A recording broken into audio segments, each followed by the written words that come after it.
Muy bien, queridos hermanos, estamos celebrando hoy la fiesta del apóstol Santo Tomás. Y este apóstol que tiene esta experiencia con el Señor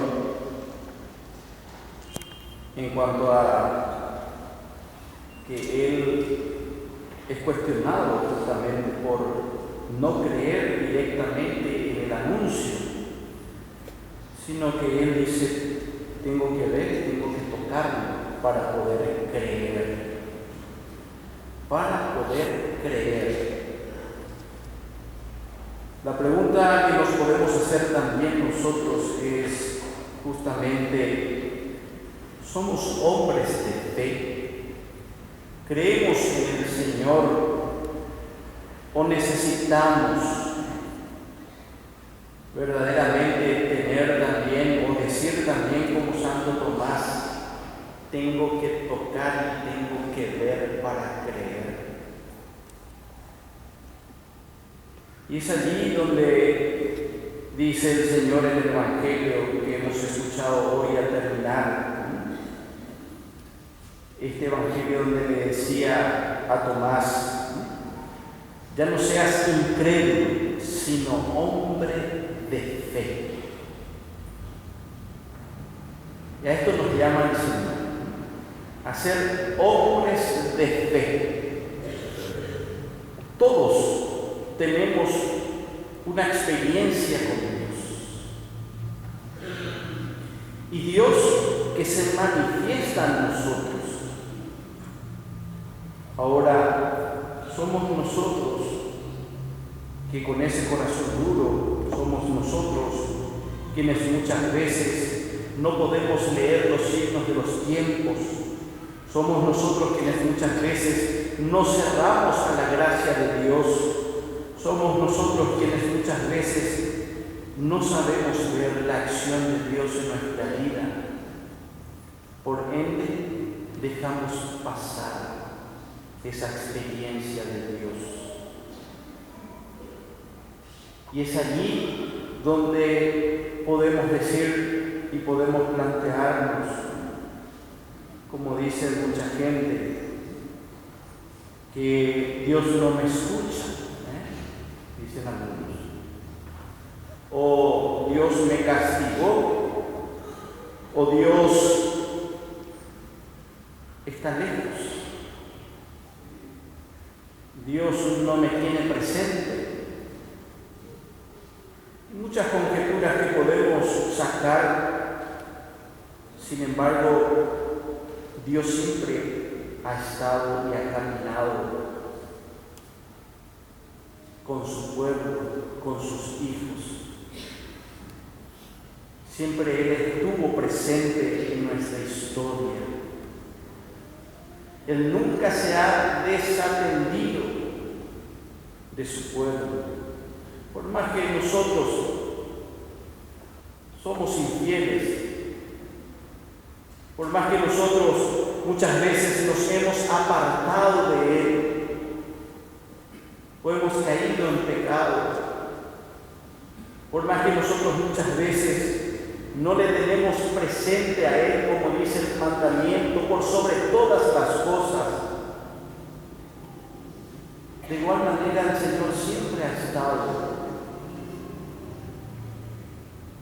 Y es allí, queridos hermanos, que el Señor nos invita a ver de esta forma, de esta manera.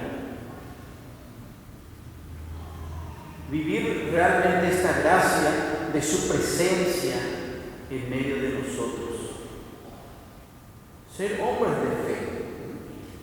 Hombres de fe que significa para nosotros también poder hacer la voluntad de Dios, adherirnos a sus mandamientos.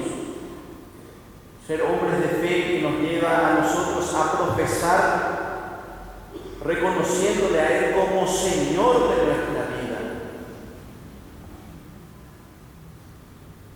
Felices, dice el Evangelio de San Juan, los que creen sin haber visto.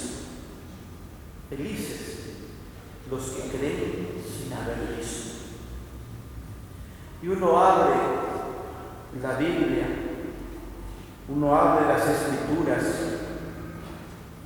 y encuentra cómo grandes hombres pudieron vivir esta experiencia de Dios. Más allá de poder verlo, lo iban experimentando en su vida. Si bien tenemos la experiencia de los apóstoles quienes vivieron con Jesús, pero otros no vivieron.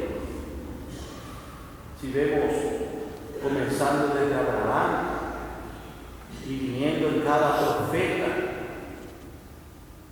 en esa experiencia, en esa certeza de que Dios iba actuando, en esa certeza de la presencia de Dios en medio de su pueblo, en esa certeza de que Dios no abandonaba, sino que estaba allí presente. ¿Y por qué? San Pablo nos habla claramente hoy en la primera lectura que nosotros somos hijos de Dios en primer lugar. Decía San Pablo, somos miembros de la familia de Dios, porque Él nos hizo, Él nos creó, y somos verdaderamente hijos de este Dios tan bueno y tan grande, que nos llama justamente, en primer lugar, decía San Pablo, nos llama a constituirnos templos santos. ¿Qué significa ser templos santos? Que Dios verdaderamente more en nosotros. Que nosotros podamos testimoniar a Dios con nuestra vida. ¿Y cómo nosotros testimoniamos a Dios en nuestra vida?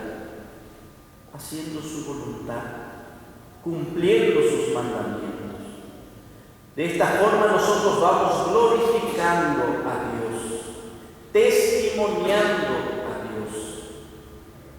Y terminaba San Pablo diciendo justamente, para llegar a ser moradas de Dios en el Espíritu. Qué lindo, hermanos, poder sentir en el otro la gracia, el amor de Dios, en esa relación entre hermanos, en esa relación en considerarnos todos hijos de Dios, y poder nosotros de esta forma cumplir ese primer mandamiento que nos deja el Señor. Cuando aquel fariseo le había preguntado a Jesús, ¿cuál es el principal de los mandamientos? Y en ese diálogo Jesús responde, al igual que el fariseo también responde de esta manera: amar a Dios por sobre todas las cosas. Y concluye diciendo, y al prójimo. Y al prójimo. En esto se ve la santidad del hombre. Cuando vamos cumpliendo este mandamiento. Santidad no significa poner cara de angelito, como decimos nosotros, o cara de estampitas, así como aquel recuadro o retrato en donde ponemos la mejor cara posible para que nos vean bien. Eso no es santidad. Santidad no es encerrarse en una habitación 24 horas y rezar el rosario. Eso no es santidad. Santidad es hacer la voluntad de Dios. Santidad es cumplir este primer mandamiento. Amar a Dios por sobre todas las cosas y al prójimo. Y amar al prójimo nos mueve a la caridad, a la solidaridad. Nos mueve a nosotros a poder también reconocer la presencia de Dios en nuestra vida y en la vida del otro. A reconocer la presencia de Dios en medio de nosotros. De este Dios que viene a conducirnos. Y es lo que los apóstoles han experimentado. Es lo que los apóstoles han vivido. En la enseñanza de Cristo, en esa enseñanza que Jesús ha dejado en ellos, para que también ellos pudieran entender y comprender el plan salvífico de Dios en la vida de cada uno de nosotros. Así que, mis queridos hermanos, el Señor nos llama a ser templos, a ser morada en esta fe que nos llega por medio de su palabra. San Pablo nos dice, la fe nos llega a nosotros y va creciendo en nosotros por medio del oído. ¿Qué significa? En la medida en que nosotros escuchemos la palabra de Dios. Si nosotros no estamos en conocimiento de la palabra de Dios, ¿cómo vamos a hacer su voluntad? Solo hacemos la voluntad de Dios si nosotros conocemos su palabra, si nosotros estamos familiarizados con su palabra y si nosotros encarnamos su palabra en nuestra vida. Con fe y esperanza, entonces, sigamos viviendo esta promesa que nos ha hecho el Señor, que nosotros podamos vivir su palabra día a día. Que así sea.